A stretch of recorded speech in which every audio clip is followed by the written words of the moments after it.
اهل اسلام تا یو ځمکه حواله شوې ده چې هغې ته پاکستان ویل کېږي چې موږ ته په هغې کې اوسېږو. کله چې یو هجرت کېږي نو د دې خپل مقاصد وي.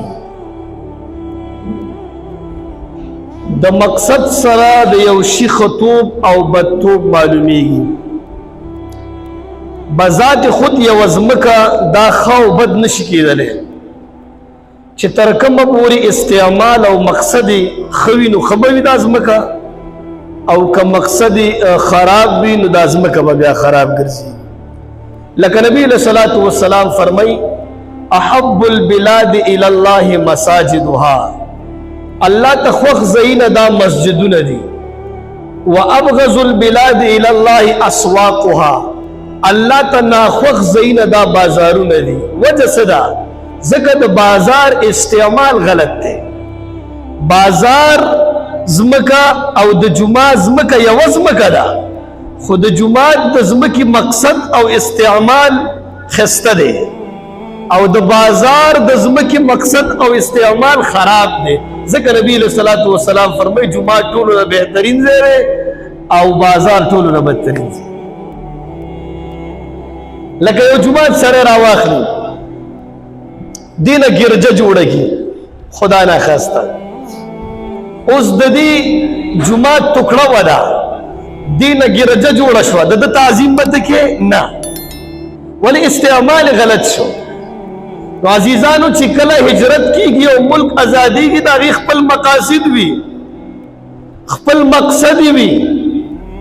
د هغه مقصد سره د هغه شي ته الله پاک عزت ورکوي، د مقصد او د استعمال سره د شي ته الله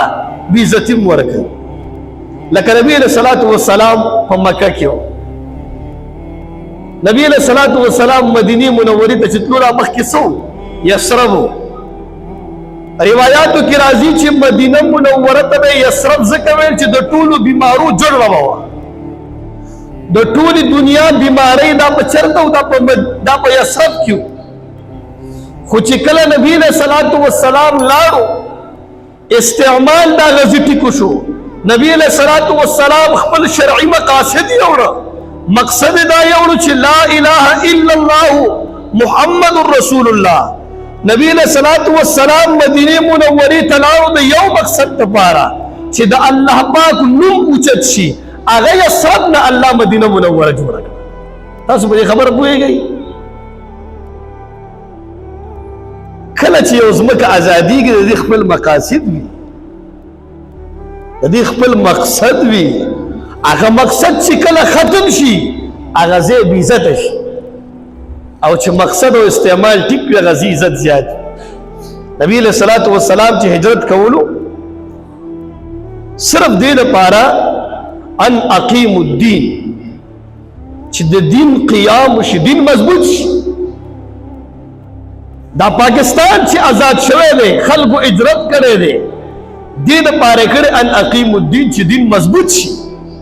نوره خو څه مسله نه وه. څنګه چې دلته خوراک کوو په انډیا کې چې انډیا سره مو همدا خوراکونه وو، دې نه ښه کم نه وو. خو مسله صرف دومره وه چې مسلمان ته اظهار ما فی الضمیر، مسلمان به د خپل د ضمیر اظهار نشو کولی، مسلمان به د خپل د عبادات او د خپل د شریع احکام او خیال نشو ساتلی، مسلمان به د خپل د عبادات او خیال نشو ساتلی. نبی علیہ الصلوۃ والسلام چې په مکه کې وو صحابه به د جمعې مونځ نشو کولی، د جمع مونځ به نشو کولی، زکات به نشو ورکولی، حج به نشو کولی، مونځ به نشو کولی. همدغه رنګې مسلمانان چې کله په هندوستان سره وو هغوی به د خپل منځونه نشو کولی، هغوی به د خپل عبادتونه نشو کولی. هغې کې قوم پرستي وه، هغې کې چې کوم دی یو نظریه وه د هغوی د هندوانو، د هغې د وجې نه قائد اعظم راولګېدو پاکستان یې آزاد. تاسو کله خیال کړی دی خبرې ته؟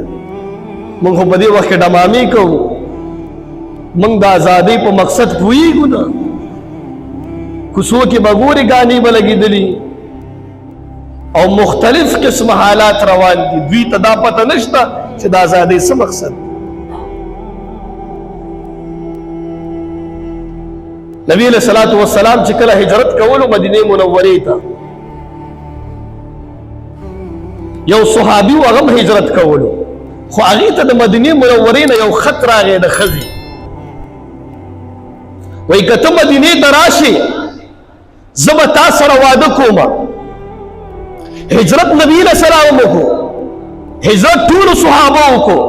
هجرت دې صحابي مو کو خو نبی علیہ الصلوۃ والسلام حدیث پر راغلو چې چا د دنیا لپاره او د خزي لپاره هجرت کړی دی دا غي ثواب نشتا اوس دم هجرت کو خو مقصد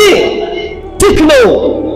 وعید پر راغلو رسول الله مبارک حدیث مبارک پر راغلو چې دې لپاره به ثواب نه ملاويږي چې کوم هجرت دوه کړي هجرت ثواب عزیزانو دا کوم هجرت چې د هندستان نشوي دا ملک آزاد شوی دی د دې خپل مقاصد د پاکستان مقصد لا اله الا الله باندې آزاد شوی نور مقصد نو دا زمون اوس مقاصد بیل شو چې موږ دا مقصد شو چې موږ با د ازمکه څنګه خورو موږ دا مقصد شو چې په دې ځمکه په فساد څنګه پیدا کیږي مخکې دا مقصد نو مخکې صرف پاکستان کا مقصد کیا لا الہ الا اللہ باندې آزاد شي دو ملکونه اسلامی نظریه باندې آزاد شوی دي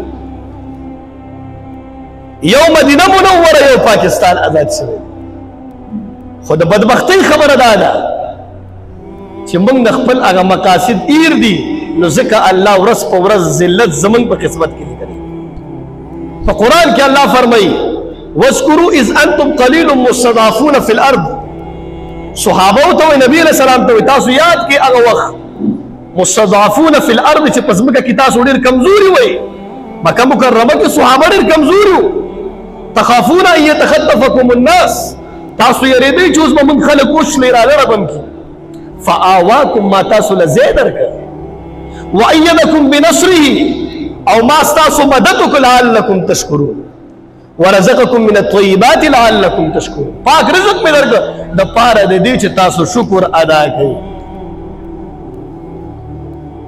تاسو ته الله زید درکړ پاکستان په نوم باندې فآواکم زید درته ملو شو ورزقکم من الطیبات خسته میوې درته ملاویږي څه لپاره لعلکم تشکرون ته پاره دې چې تاسو شکر ادا کړئ هجرت دلته مسلمانانو کړو هجرت التم شوه دی قربانیانی صحابه ورکړي قربانیانی دلته په لکه باندې شوي اغم د الله د رضا لپاره آزاد شوي دام د الله د رضا لپاره آزاد شوي فرق صبرم دومره دی صحابه شکر ادا کړ من شکر نه دی ادا کړي صحابه برابر شو من رس اور ذلت روان صرف دومره فرق باقی کتا سو ګوري ارس یو رنگ روان صرف یو خبره بګی چې لعلکم تشکرون من شکر نه ادا کړي نبی علیہ الصلوۃ والسلام زمانہ و شکر ادا کړ نبی علیہ الصلوۃ والسلام په 11 هجری کې وفات شوه ترقی ته ګوري په 11 هجری کې نبی علیہ الصلوۃ والسلام وفات شو 12 ربیع الاول 9 لاکھ مربع میل باندې مسلمانانو حکومت ابو بکر صاحب راغلو وکاله دنیا شتی تیر کا 11 لاکھ مربع میل باندې مسلمانانو حکومت شو عمر صاحب راو لس کاله تیر کا په 22 لاکھ مربع میل باندې مسلمانانو خلافت شو عثمان صاحب راو 12 سال تیر کا په 35 لاکھ مربع میل باندې مسلمانانو حکومت شو علی صاحب راو تقریبا یو 15 کاله تیر کا په 40 لاکھ مربع میل باندې مسلمانانو حکومت شو حسن رضی اللہ تعالیٰ عنہ راو شپږ میاشتې تیر کی هغه نه بس امیر معاویه راغو 19 سال تیر کا په 66 لاکھ مربع میل باندې مسلمانانو حکومت ورس بورس سوا ترکی ول لعلکم تشکرون هغه شکر ادا کړو زمون ورس بورس شه کله یو زیرا نزی کله بل زیرا نزی ول چې موږ شکر نه ادا کړی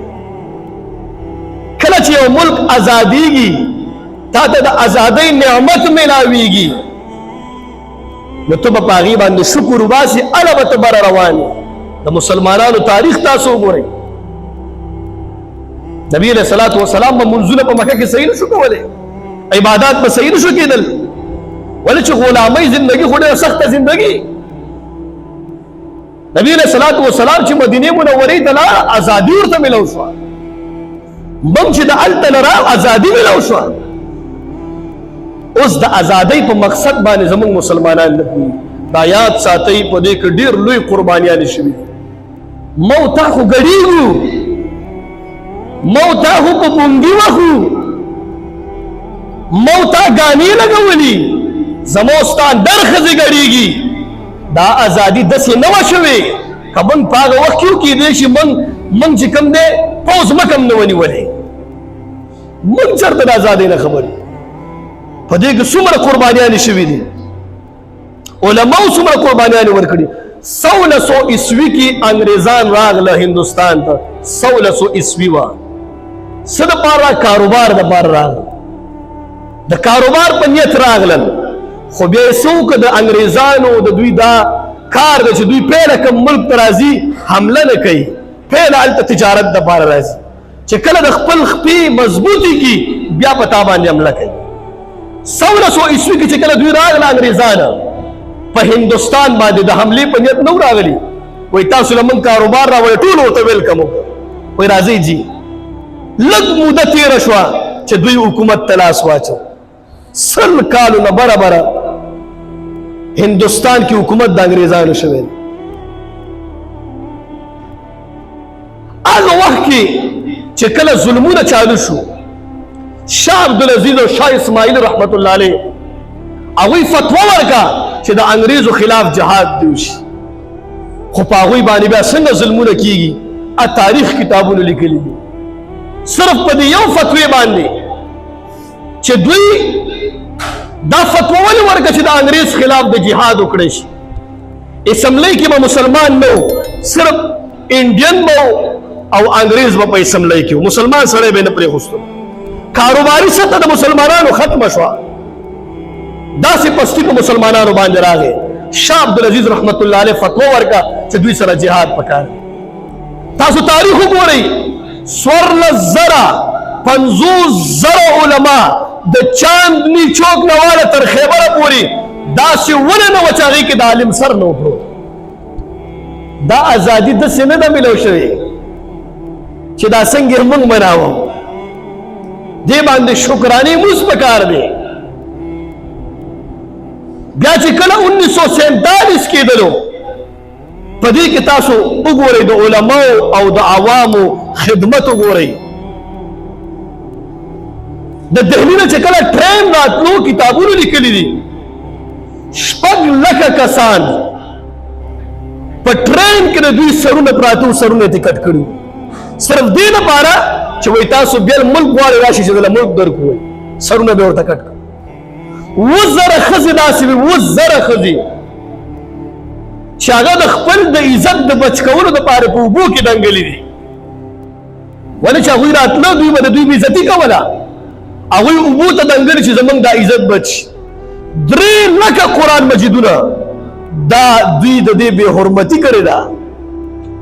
دا ازادي خو داسې نه ده میلاوه شوې دې کې قربانۍ پرتې دي یو بوډا سړی ووایي زوی ورسره و او आवाज یو کې یو لیکر خو دوی جوړه کړې وه وایي دې आवाज وکړه پاکستان کا مطلب کیا لا اله الا الله وایي ورته اشارې کولې چې مه وایه دویم ځل چې ویلې زوی ورته حلال کو دا سړی ملته حلال